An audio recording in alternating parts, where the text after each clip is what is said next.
We all know that routines are good for basically everyone. And we know routines are really good for our kiddos that have ADHD or struggling with executive functioning skills. What we don't know is how can we use them in our everyday life so that we can really build and support executive functioning skills. We're going to get into that right now in this video. But before I go any further, let's talk about the elephant in the room, right? Word on the street is that people with ADHD can't follow routines. People with executive functioning struggles are terrible at following routines. They don't have routines. Well, let's just blow that up right now and throw it out the window. What I want you to do is I want you to reframe this from can't, won't, don't know how to what if we took the routine that they already have, which, okay, may not be the most efficient, may not be the best at getting from point A to point Z, but what if we took what our kids were already doing and kind of tweaked it and stacked it so that it made for an efficient routine? Bring that perspective with you as we go through the rest of the video, and that's how you're going to get the most out of this. One of the best ways to have success with routines is if we pair the routine that we're trying to build with our executive functioning profile. Executive functioning profile is something you can grab in the link below. The families that are in my program, that's the first thing we do on day one. We go through the executive functioning profile, and that gives us the strengths in areas that need support. So you're just not pulling information from things you think may work. You're actually using this executive functioning profile as a guide to build out support for your kiddo. Now, why are routines so important? Why do they work? What's the benefits, right? Like, who cares? The first benefit we're going to go into is having a routine decreases your cognitive load. So translation is, once there's a routine in place, you don't have to think about what you're doing, right?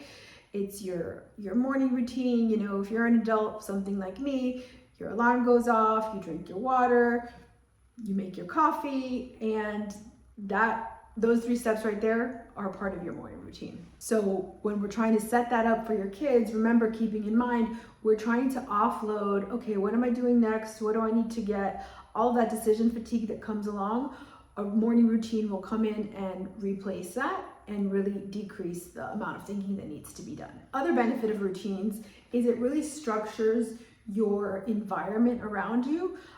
Remember, when we're changing executive functioning skills, we want to kind of approach it with 2 ways. We want to help the brain do better, right? So give the brain activities that are going to make it smoother, easier to perform those executive functioning skills. And the other part to that is we want to change the environment to support whatever we're trying to work on, right? So routines are a great way to go ahead and structure and support the environment so that we can really build the executive functioning skills needed. And the other thing that I always like to add, this is almost like a bonus, right? When you have a routine, it's basically you're like one stepping stone away from building a habit. And as we know, habits and routines are hand in hand for doing more of what we want to do, what we should do, and what helps life get easier for us. And we want to pass that along to our kiddos. So when trying to figure out what kind of a routine would be best, remember, we're going to match it with the areas that we're most concerned about with our kiddo, right? So let's say getting out the door in the morning sets up the whole family for chaos. We're forgetting things. That might be where you want to start because it's most impactful, right? I did a video that was pretty popular here all about morning routines, so you can check that one out if you want to learn a little bit more about morning routines. But basically, morning routines will set up your day for success. Now, the best way, and I talk about in another video, is a big piece of the morning routine is what you do the night before, right? So looking at that evening bedtime routine is another great way that we can set up success, right?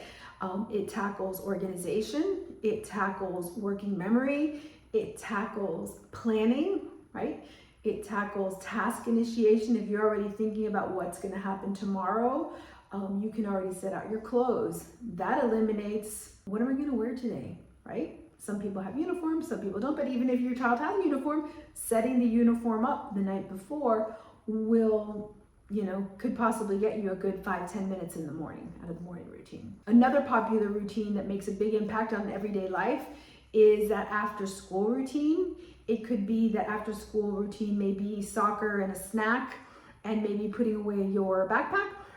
Your after school routine for your kiddo could be driving around to other activities. It could be they have to stay in aftercare. So whatever it looks like for your family, is to ask yourself, is this an area that we would benefit from having a routine? Even the weekends have some kind of a routine, right? Are there chores involved? Are there play dates? Is there a lot of downtime in the weekends?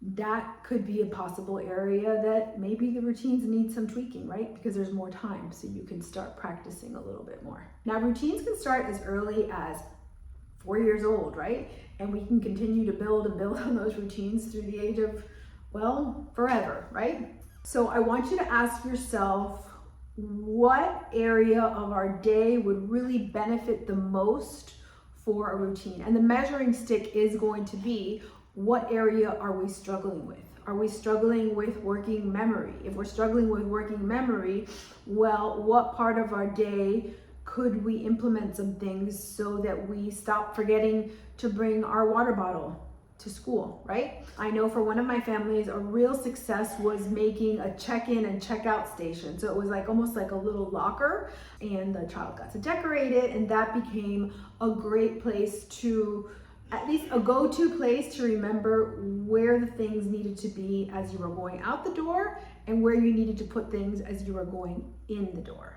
Now, I will add, a great way to make these routines successful are by following these. Number one, make sure you keep the routine flexible, right? The routine is there as a guide, as a suggestion, but if for one day we can't follow the routine changes.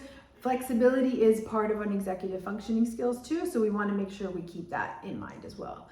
Second thing that I always talk to my families about is, let's not try and do too much, right? We do not want a 10-step routine. Sometimes a 2-step routine can be very powerful, and what's more powerful is if we're successful with it. So even if we need to make the routine smaller so that we can repeat it over and over again, that's more powerful for us than if we did this big, long, elaborate routine that was hard to follow, hard to keep up. And remember, us adults in the room, we're gonna have to be that accountability piece for the kids. So let's not bite off more than what we can chew, and keep that routine, especially when we're starting off small, 2 to 5 steps the most. So routines are a big part of the toolbox when we're talking about supporting executive functioning skills. In my program, Executive Functioning Success, it's a parent coaching program where I coach parents, help parents, and guide them on how to support their executive functioning skills. Routines are something that we build out for each family, and I feel like they are the most natural because it's something that the families are already doing. We just help them add on to it to make life easier, not harder. So I'm gonna walk you through what we do in our program that sets us apart from you just implementing the ideas that we're talking about in this video. So this one student, this one mom, her middle schooler really struggles with working memory, and what was happening was a lot of assignments were getting lost and forgotten through the cracks, and more so because this child was refusing to write down the homework agenda. So that's a whole other story. So he wanted to keep everything in his memory. Yes, one of the things we worked on was offloading that from his memory and having a way for him to write it down, bring it home. But in this particular instance, we were still in the stage where he was remembering everything. So the best way to get him to remember to complete the assignments were to kind of stack and layer the reminders. This is a family, there's 3 kids in the family. We had to use the time we had. So we started the reminders with a set of car questions, as I call them. So the car questions is very different from an interrogation. They're open-ended questions where your child can share anything they want with you. And one of the things they have to share is, hey, let's start previewing and thinking and planning ahead.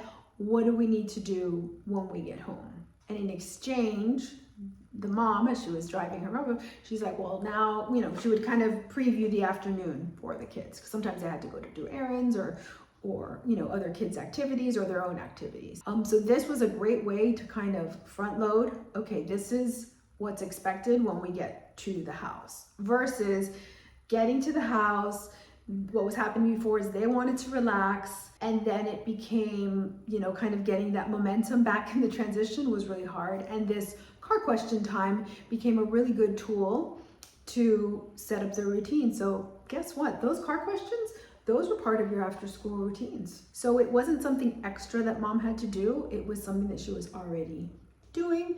She just stacked one thing onto something she was already doing. As time went on, we added something else that was called a weekly preview, where together they would look at the week in advance and again stack on what was coming, because this particular kiddo with his working memory challenges needed to look at the big picture, needed to look at what was happening next. So that way, when they were left to work independently, they already had enough layers built into their memory that they could get things done. And what was happening is mom would notice that, when it was their homework time, they were in middle school, so they were independent. She was catching him being more on task than she was in the past. So these frequent layers of what's coming up next were the routine that this student needed to be successful with being more independent with their home learning assignments. So the accountability piece is something that we provide in our group. I'm the one who comes in and checks in with you and helps you build out that routine. We work on your executive functioning profile. We make sure that you have what you need with the resources that are there, and then I come in and I can customize them with you, so that you become empowered to help your child with their executive functioning skills. So if you are ready for some more information, go ahead and click the link below and we can move on to the next step.